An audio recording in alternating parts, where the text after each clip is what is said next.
Hello student, good morning to all of you. आज आपको पढ़ाने जा रहे हैं क्लास 9th का चैप्टर नंबर 1 जो सुदर्शन जी के द्वारा लिखा गया है। सुदर्शन जी का वास्तविक नाम बद्रीनाथ था। इनका जन्म सियालकोट वर्तमान पाकिस्तान में 1895 में हुआ था। उन्होंने उर्दू में प्रकाशित होने वाले दैनिक पत्र आर्य गजट के संपादक के रूप में भी कार्य किया था। मुंबई में 16 दिसंबर 1967 में इनका निधन हो गया था। इनका दृष्टिकोण सुधारवादी था, अर्थात अपने लेखों के द्वारा समाज का सुधार करना चाहते थे। इनकी पहली कहानी हार की जीत थी। याद होगा आपको, हार की जीत वही डाकू खड़क सिंह वाली कहानी जो सन 1920 में सरस्वती में प्रकाशित हुई थी। पुष्पलता, सुप्रभात, सुदर्शन सुधा, पनघट इनकी प्रसिद्ध कहानी संग्रह था। परिवर्तन, भागवंती, राजकुमार सागर प्रसिद्ध उपन्यास हैं। सुदर्शन जी की भाषा सहज, स्वाभाविक, प्रभावी तथा मुहावरेदार है। सुदर्शन को गद्य और पद्य दोनों में ही महारत हासिल थी। आपने अनेक फिल्मों की पटकथा और गीत भी लिखे। तो आपने अभी देखा कि लेखक सुदर्शन के जीवन के बारे में संक्षिप्त परिचय। चलिए अब हम पाठ की बात करते हैं। पाठ है आपका बात अठन्नी की। अठन्नी समझते हैं? अब तो चलती नहीं है, अब तो 2000 के नोट का ज़माना है। ये अठन्नी माने 50 पैसे। तो कथा कहती क्या है, आइए चलिए देखते हैं कि रसीला इंजीनियर बाबू जगत सिंह के यहाँ नौकर था। उसका 10 रुपये वेतन था। गांव में उसके बूढ़े पिता, पत्नी, एक लड़की और 2 लड़के थे। इन सब का भार उसी के कंधों पर था। वह सारी तनख्वाह घर भेज देता, पर घर वालों का गुजारा न चल पाता, महंगाई इतनी थी। अब उसने इंजीनियर साहब से वेतन बढ़ाने की बार बार प्रार्थना की, पर वह हर बार यही कहते, अगर तुम्हें कोई ज़्यादा दे तो अवश्य चले जाओ, मैं वेतन नहीं बढ़ाऊंगा। ठीक है ना। आगे क्या हुआ आइए देखते हैं।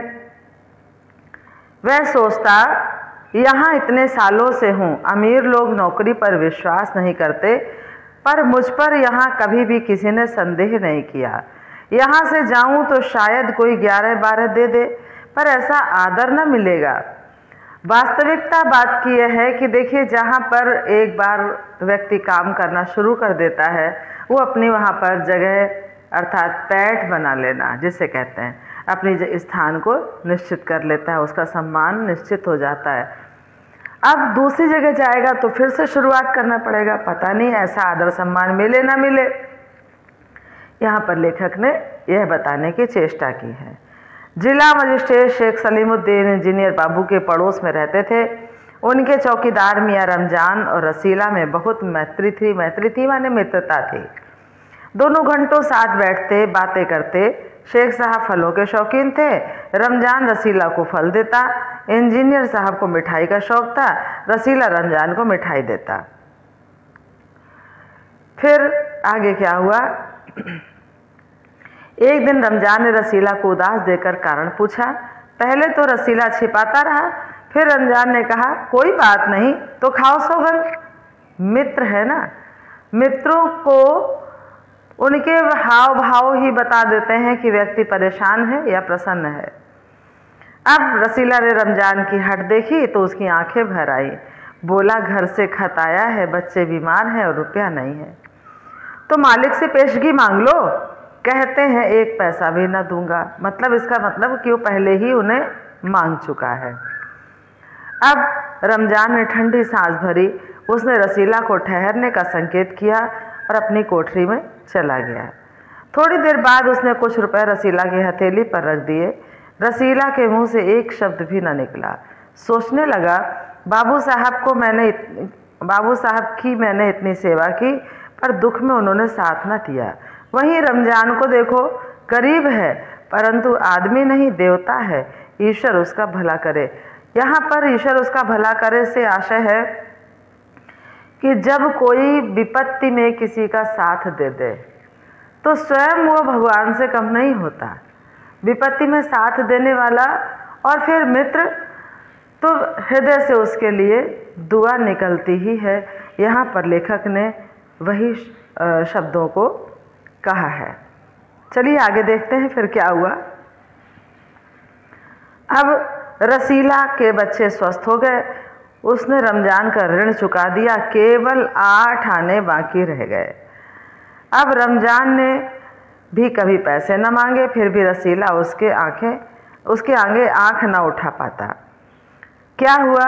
एक दिन की बात है कि बाबू जगत सिंह किसी के कमरे में बात कर रहे थे। रसीला ने सुना इंजीनियर बाबू कह रहे, बस 500, इतनी सी रकम देकर आप मेरा अपमान कर रहे हैं।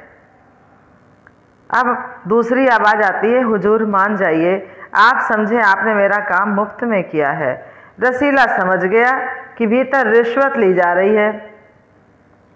सोचने लगा, रुपया कमाने का कितना आसान तरीका है। मैं सारा दिन मजदूरी करता हूँ, तब महीने में 10 रुपये हाथ में आते हैं। वह बाहर आया और रमजान को सारी बात सुना दी। रमजान बोला, बस इतनी सी बात, हमारे शेख साहब तो उनके भी गुरु हैं। आज भी एक शिकार फंसा है, 1000 से कम तय ना होगा। भैया, गुनाह का फल मिलेगा या नहीं ये तो भगवान जाने, पर ऐसी ही कमाई से लोग कोठियों में रहते हैं। और एक हम हैं कि परिश्रम करने पर भी हाथ में कुछ नहीं रहता।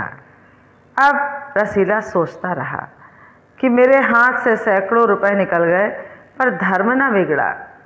एक एक आना भी उड़ाता तो काफ़ी रकम जुड़ जाती। इतने में इंजीनियर साहब ने उसे आवाज़ लगाई।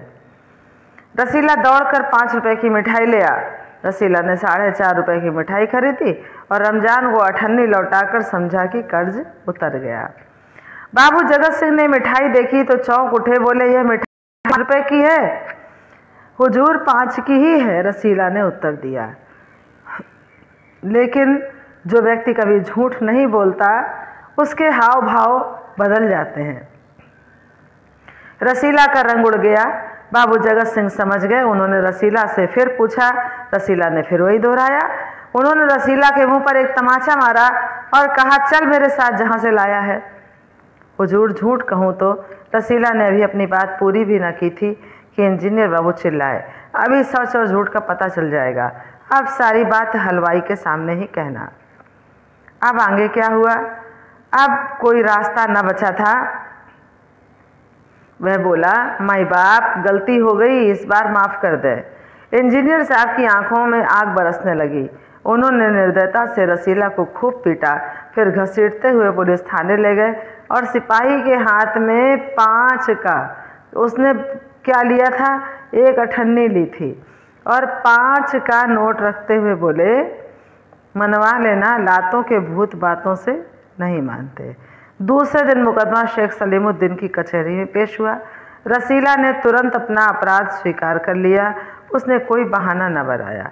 चाहता तो कह देता कि साजिश है, मैं नौकरी नहीं करना चाहता, इसलिए हलवाई से मिलाकर मुझे फंसाया जा रहा है। लेकिन एक और अपराध करने का साहस वह नहीं जुटा पाया।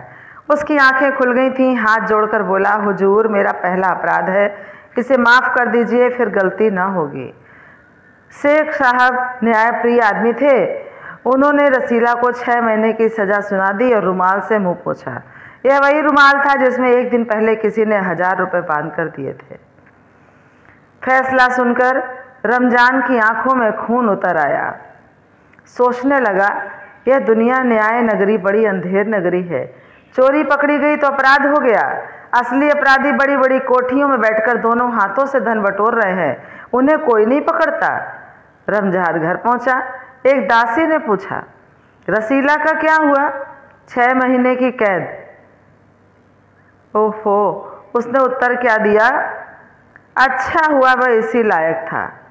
अब रमजान ने गुस्से में कहा, यह इंसाफ नहीं, अंधेर है, सिर्फ 1 अठन्नी की ही तो बात थी।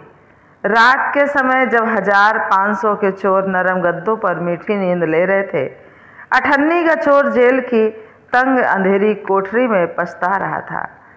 तो माय डियर स्टूडेंट, आप समझ गए होंगे कि इस कहानी में लेखक क्या कहना चाहते हैं और क्या संदेश देना चाहते हैं। बात न्याय की है। व्यक्ति को न्यायप्रिय होना चाहिए। दूसरा, किसी की भी मुसीबत का मजाक नहीं उड़ाना चाहिए, उसका साथ देना ही मानवता का धर्म है।